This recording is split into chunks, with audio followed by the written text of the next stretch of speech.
Yang kita ketahui, nggak tahu pengalaman Edward gimana. Yang kita lihat di luar sana kan banyak setelah makan kenyang, mereka betul-betul tidur.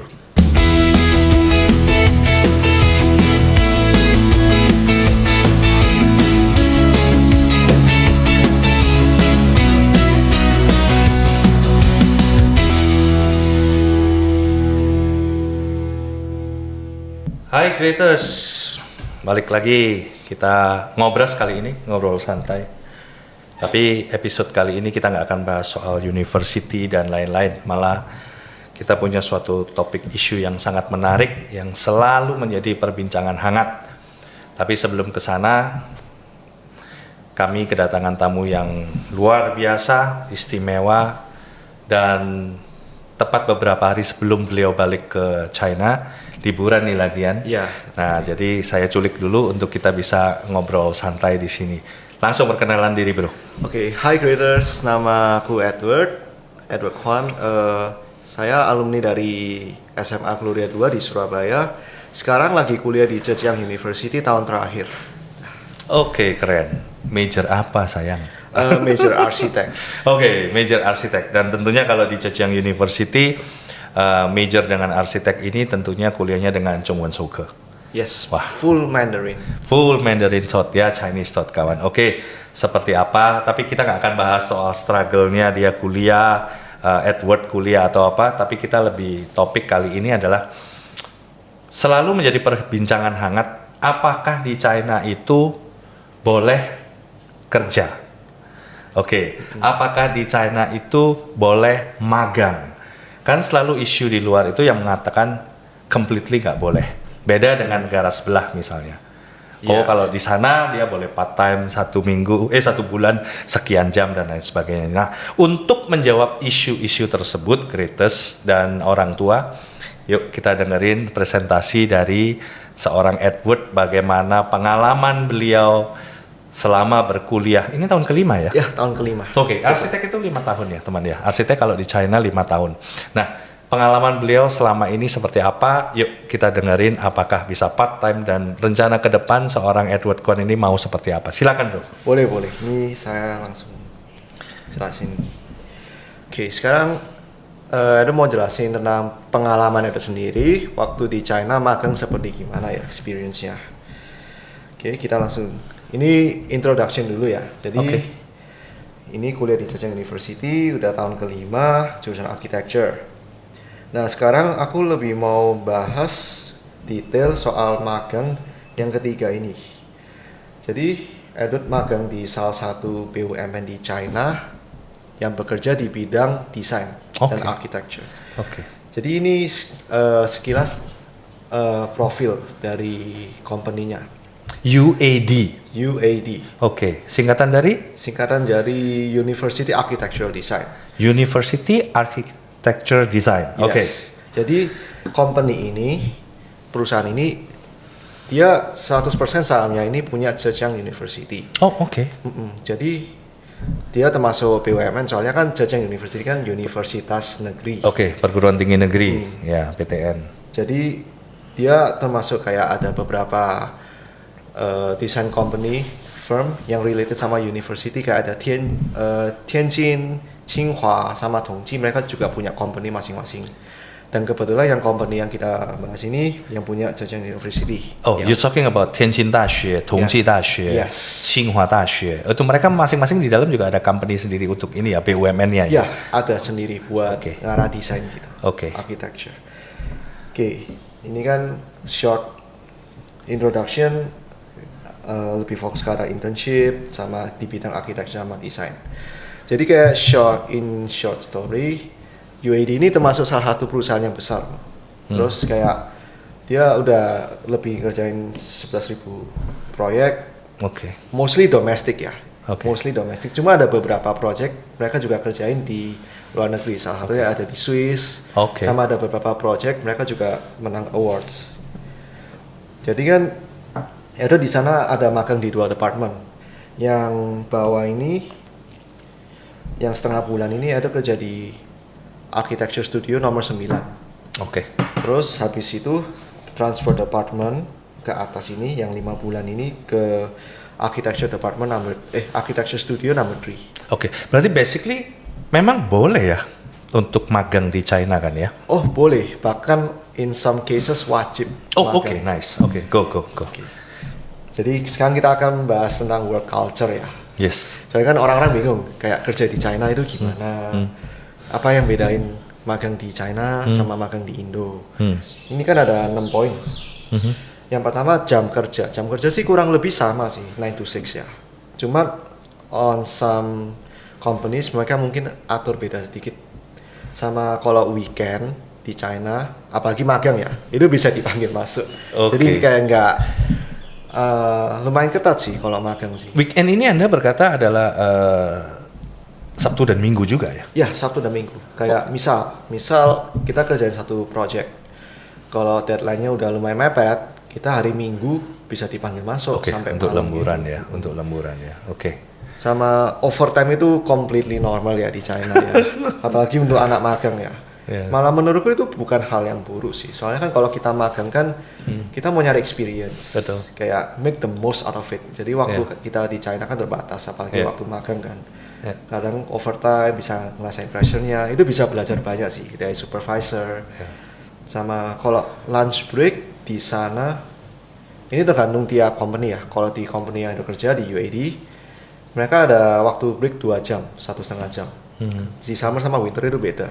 Pengalaman ya, ini ngomong sendiri mengenai lunch break. Jadi dengar dari teman-teman dan kita juga banyak ngelihat di sosial media kalau mereka itu sangat disiplin sekali dengan waktu, ya kan?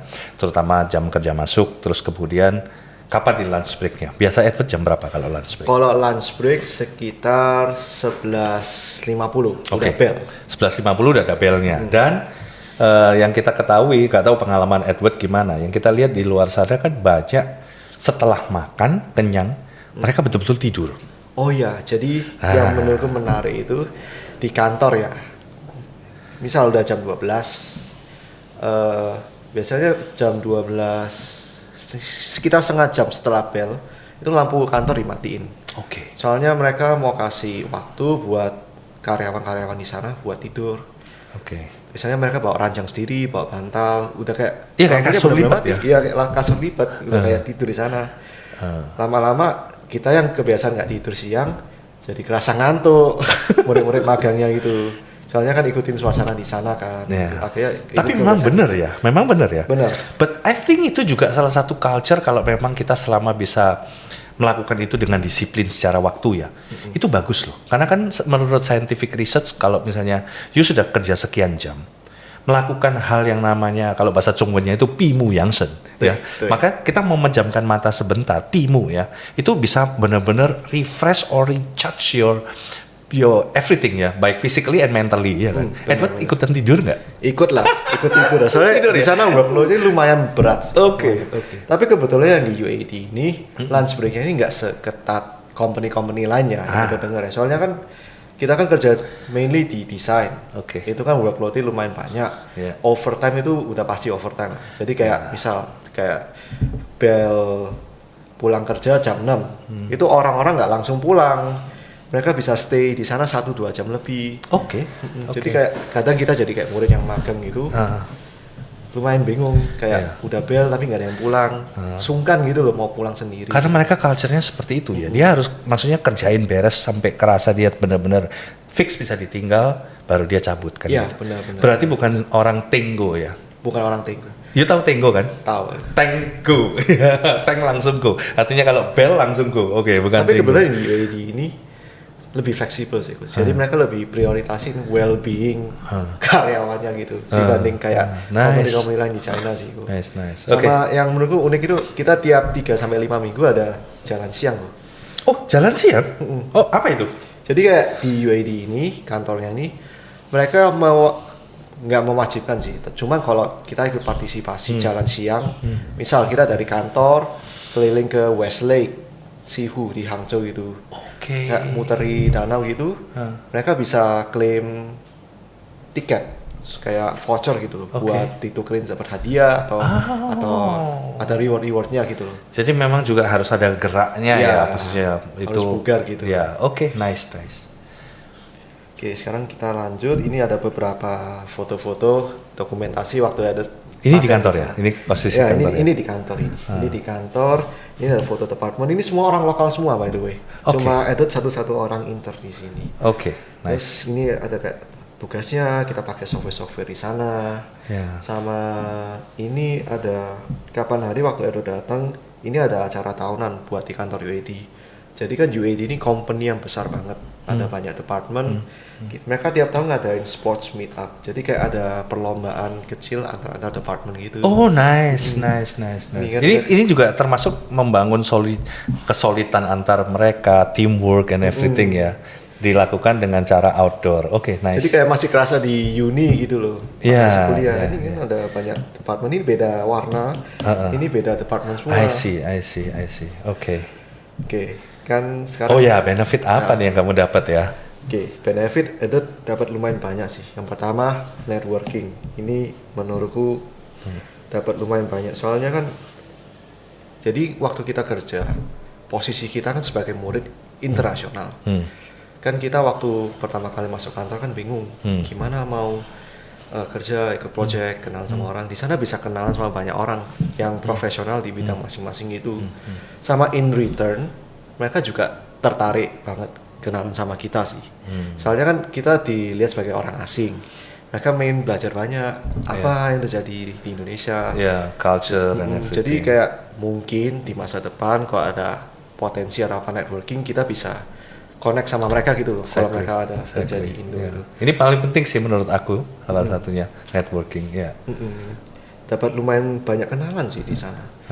Sama job experience di sana menurutku ya benar-benar unik, seperti yang tadi kita bahas di awal, lebih fleksibel. Tapi ini at the end tergantung company yang kita kerja. Soalnya kan tiap company mereka culture-nya beda-beda. Cuma waktu ada di UAD, ya ini lucu sih, ada dress code bebas. Jadi waktu itu di sana masuk ke kantor, itu pertama pakai kayak kemeja gini, formal banget, celana panjang. Ini waktu summer ya. Di sana kalau summer bisa sampai 40 derajat konteksnya ya. Tapi waktu itu masuk, orang-orang di sana itu celana pendekan, kawasan doang, kayak santai banget T-shirt gitu. Ya, kayak T-shirt. wearing now. Kayak gitu. Kayak Pak Joko wearing now gitu. Jadi kayak bener-bener they don't really care like about the appearance lah ya. Iya, yang penting productivity. Nice. Sama di sana juga ada ini senioritas. Jadi misal waktu ada di sana kan kerja project. Kadang kalau ada ngalamin hal yang bingung kan harus langsung ke supervisor, ke apa. Kadang kan urgent banget. Cuma kadang kan kalau di Indo culture-nya kita sungkan mau kontak di mana. Kalau di sana kita bisa langsung reach out aja gitu. Jadi langsung masalahnya yang penting beres cepat gitu.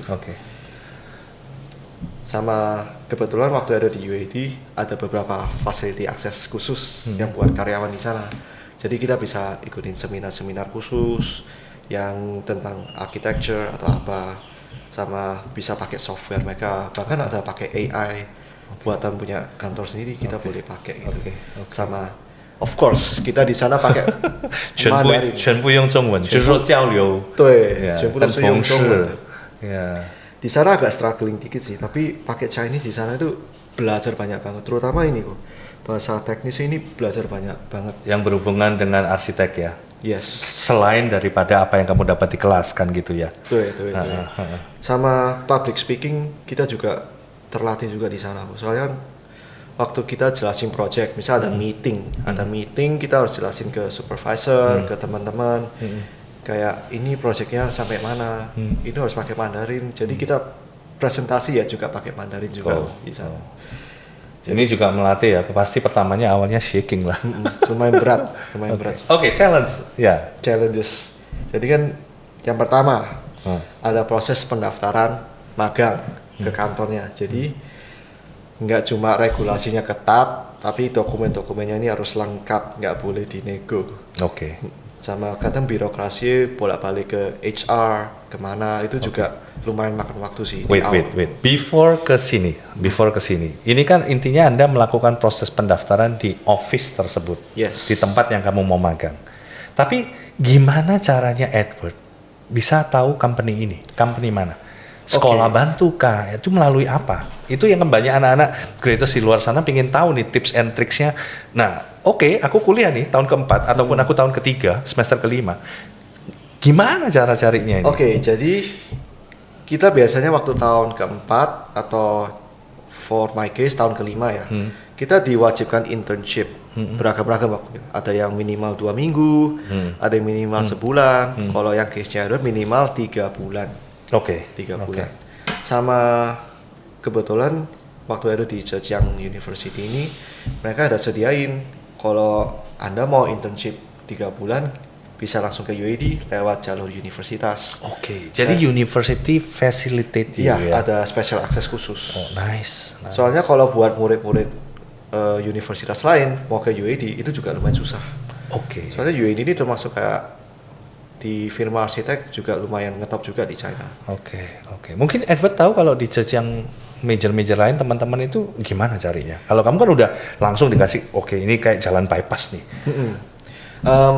Kebanyakan mereka dari kenalan bisa nanya ke guru-guru, ke laoshi, ada rekomen kemana, atau kadang kita di grup-grup WeChat itu kan kadang bagi banyak lowongan internship juga. Yes. Jadi ini adalah salah satu proses untuk daftarnya, suratnya ya. Ini surat undangan dari Zhejiang University ini. Jadi ini formatnya udah dibuatin sama Uni, kita tinggal kasih ke UAD atau tempat lain yang kita mau apply. Jadi ini ibarat surat pengantar dari Zhejiang Uni kepada seorang Edward ya? Ya.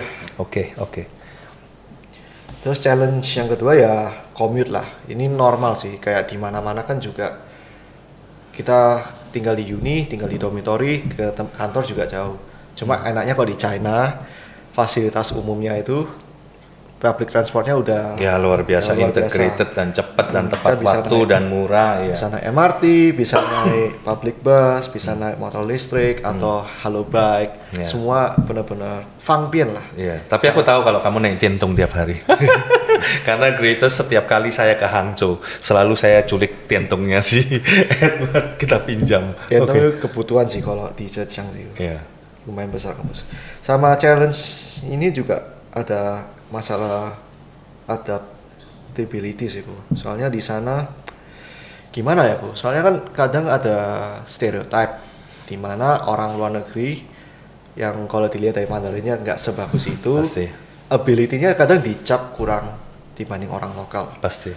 Jadi kita sebagai orang luar dikasih kesempatan magang, kita harus lebih aktif nyari kerjaan. Soalnya kalau enggak ya kadang kalau nggak ada kerjaan kita juga dibiarin juga gitu kok. Nggak ngapa-ngapain sih kok. Jadi kamu lebih proaktif lah ya? Oh ya jelas kok. Soalnya kalau enggak juga lumayan gabut di sana kok. Gara-gara ada proaktif nyari ke supervisor, minta tiap hari ada kerjaan apa. Jadi lumayan banyak workload-nya juga. Bagus lah. Intinya kuncinya adalah di proaktif, ya kan? Di proaktif ini. Ini penting banget. Sekarang kita ke masalah duit nih. Kan biasanya orang magang kalau magang di Indo kan kadang ada nggak dibayar. Di China beda kok. Di China ini wajib dibayar. Wajib dibayar. Sama gajinya ini beda-beda kok tiap company. Soalnya tergantung isi kontrak ini gimana di awal. Jadi waktu pertama kali ada apply kan ada kontraknya itu. Itu biasanya di awal udah dijanjiin per bulan mau dikasih gaji berapa. Nanti ada tanda tangan di cap ke human resource. Sama kalau mau dihitung hari kerja biasanya ini kisaran sekitar lumayan juga ya. Ada bisa sampai 200 renminbi berarti kan kurang lebih sekitar 500.000 sehari. Sehari 500.000. Tergantung workloadnya gimana sama company-nya gimana. Soalnya kan ada interview juga. Ada interview juga. Sama juga ada case di mana gaji ini sesuai project yang kita involve. Nice. Nah, tapi sebelum kita bahas gaji, kita kan harus punya visa internship. Visa internship ini bayar 400.000. Cuman 400 renminbi? 400 renminbi. Cuman kita beberapa company ini kita bisa klaim mau di reimburse. Dan kebetulan di UAD kemarin bisa nembus. Nice. Walaupun memang nggak seberapa uangnya, tapi ya kalau bisa reimburse ya. Jangan mau rugi dong. Wait. Visa internship ngomongin ini, berarti ini akan ada satu kertas lagi yang nempel di paspor kamu? Atau satu lembar sendiri? Itu di residence permit-nya kok. Jadi di residence permit-nya ada bagian annotation, pejunya itu. Sisi. Ada sisi Tanwei kerja di kantor mana. Gitu. Tapi itu apakah nempel di paspor juga kan ya? Akan ditempelkan di paspor? Tempel di paspor juga. Kan saat ini misalnya sebelum kamu masuk dapat kerja, terus Edward kan pasti pegang resident permit, 居留许可 kan, yang berlaku kalau menandakan kamu seorang 备注nya kan 学生 pasti kan. Nah, berarti kalau kamu misalnya dapat kerja nih, terus kemudian apply visa internship, maka akan ada tempelan lagi satu kertas yang di... Ada. Ada lagi. Jadi kayak resident permit versi 2, cuman ada pejunya kita sesi. Gitu. Sampai berapa waktu ada durasinya. Oke. Yes, nice. Oke.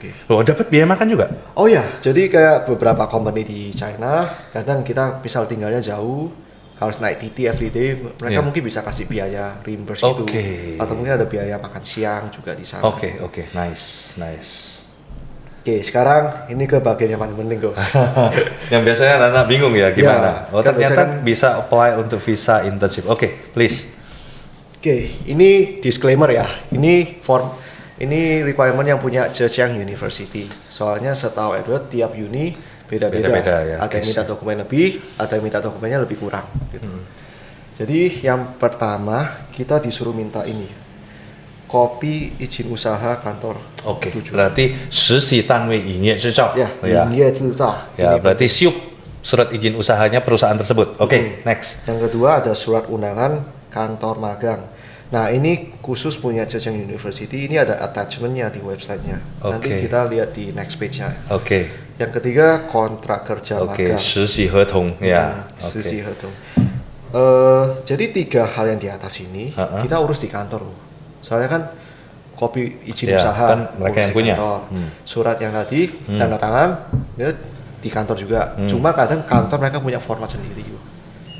Sama yang ketiga kontrak kerja kan tanda tangan juga di HR. Kalau yang di bawah ini kita bisa ngurus sendiri atau di uni. Oke, ini umum lah ya. Ini kayak semua sudah pasti ada. Ini kan dari Zhejiang Daxue ya, surat pendaftaran magang. Ini ada attachment paspor dan lain sebagainya. Oke, nggak ada masalah. Ini kita ke next page. Ini ada contoh yang format dari Zhejiang attachment-nya. Kayak yang surat pendaftaran magang ini, kita isi detail-detail information-nya ini. Nanti yang tanda tangan, ini nanti kita kumpulin ke fakultas kita. Oke. Kalau yang ini kan surat undangan kerja magang. Jadi kita print sendiri, kita isi detailnya, nanti ada tanda tangan HR dicap biasanya. Oke, 公司名称和公照. Di stempel. Biar itu resmi. Jadi kalau ini flow-nya ya? Ya, ini dari pengalaman Edward, flow-nya bisa di simplify jadi kayak ini. Jadi pertama di kantor magang kita udah ada 3 dokumen yang di awal tadi. Udah semua lengkap. Kita ke 国际教育学院 yang di Zhejiang Daxue. Kita kumpulin ke surat ini. Kita laporan, kita mau sesi di sini. Berdasarkan surat yang tadi kan. Dari situ nanti Guoji Jiao Yu Xue Yuan ini mereka laporin ke fakultas kita sendiri. Jadi 建筑学院. 建筑工程学院. 建筑工程学院. Jadi ada komunikasi ke pihak antar fakultas. Biar fakultas tahu. Soalnya nanti kita ke fakultas kita sendiri minta tanda tangan yang surat di awal yang tadi itu. Habis dari sini kita lanjut lagi ke International College, kembali lagi di awal biar dapat surat terakhir yang kita bisa pakai. Surat pengantar untuk apply visa internship, benar ya? Dapat surat ACC yang paling penting ini. Nanti suratnya kalau udah lengkap semua, sekitar ada 8 dokumen, kita bisa langsung ke kantor visa center, kantor polisi. Buat daftar visa. Nanti biayanya kena sekitar 400 renminbi. Sama estimasi jadinya sekitar 1 bulan. Ya, tapi ini disclaimer juga. Ini kan tiap-tiap kalau estimasi lama jadinya ini tiap daerah beda-beda. Aku tahu Hangzhou itu lama, bro. Iya, lumayan lama sih, bro. Tapi biasanya sekitar 1 bulan kok biasanya. Jadi nanti paspor kita diambil, nunggu sebulan nanti bisa ngambil. Oke. Gitu. Ada lagi next page mungkin?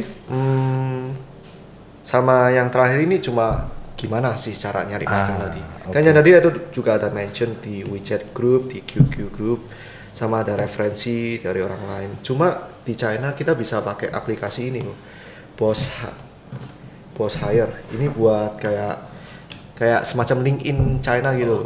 Jadi kita bisa nyari lowongan kerja postingan di sana. Siapa yang cari kerjaan di situ dan lain sebagainya. Cuman kembali lagi ya, dipikir-pikir kalau dipikir-pikir nih kita memang harus menjadi seorang siswa yang proaktif loh ya. Karena kan banyak orang yang bilang, wah aku nggak internship, nggak ini, karena taunya cuma kelas, perpus, kantin, asrama, nilai bagus.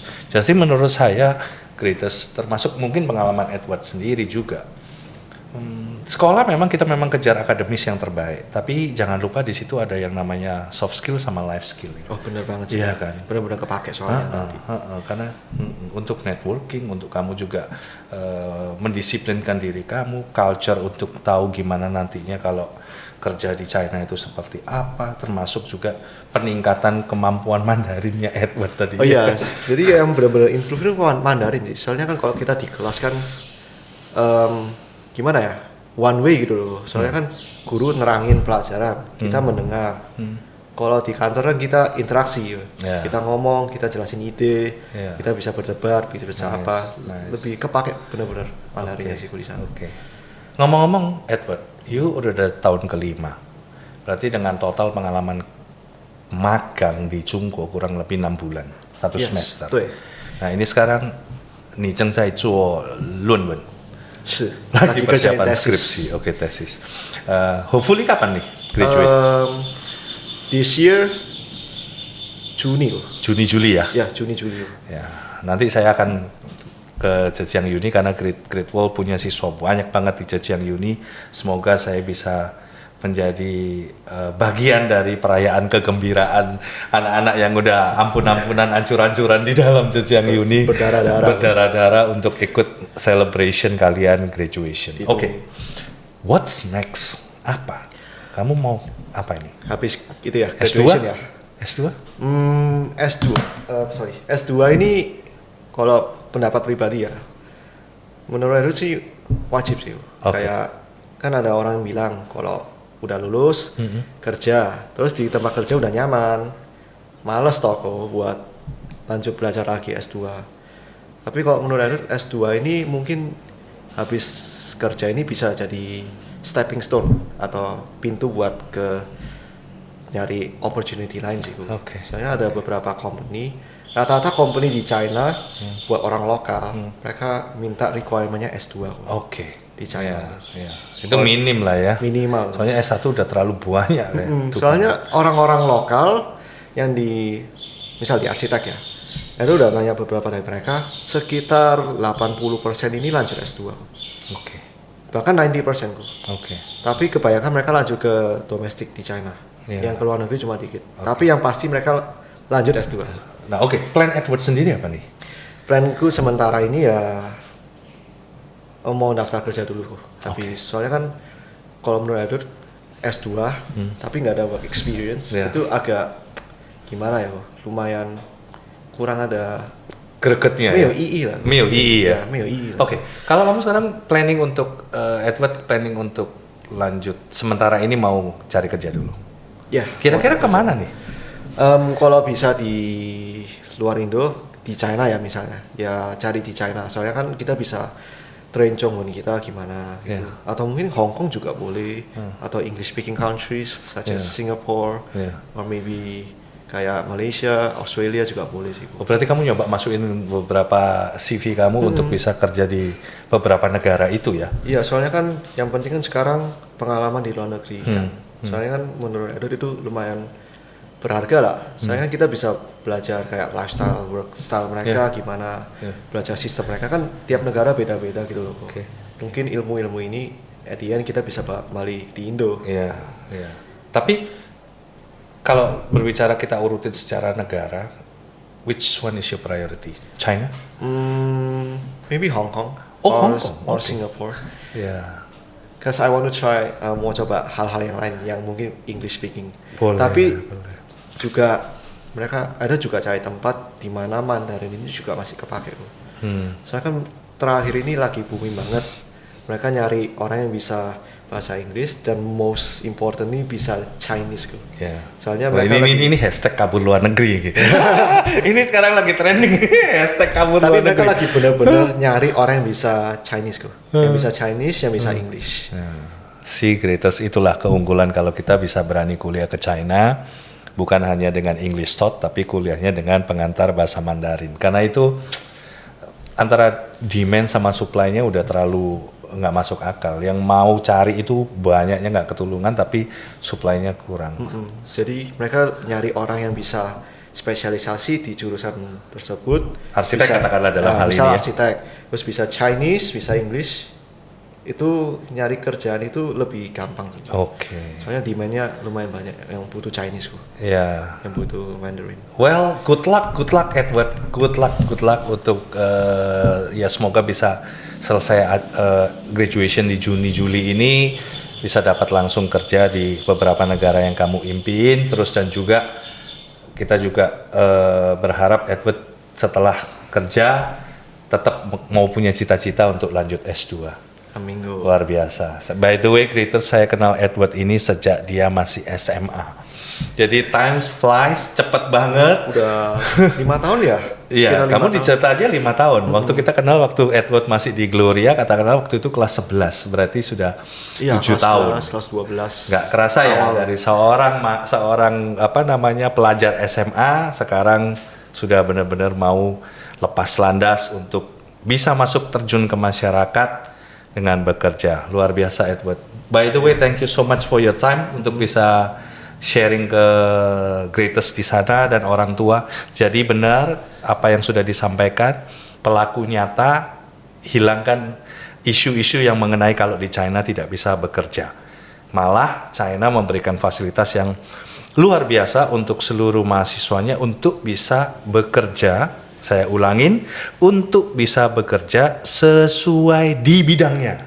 Jadi bukan kerja macam part time yang saya cuci piring, saya antar delivery food. Nah, buat apa kita jauh-jauh ke luar negeri sekolah kok kerjanya kerja, maaf dalam tanda kutip, bukan berarti pekerjaan itu tidak bagus, melainkan tidak sesuai dengan bidang yang kita pelajari gitu. Sesuai dengan skill kita. Skill. Jadi makanya potensial kamu bisa benar-benar keasah kalau memang Anda akan bekerja sesuai dengan ilmu yang kamu pelajarin. All the best Edward. Ya, thank you. Salam buat keluarga, papa, mama, saya kenal semuanya lengkap, termasuk adiknya sekarang lagi kuliah di Shenzhen. Bener ya? All the best bro. Thank you so much. Bye Greatest. Bye bye.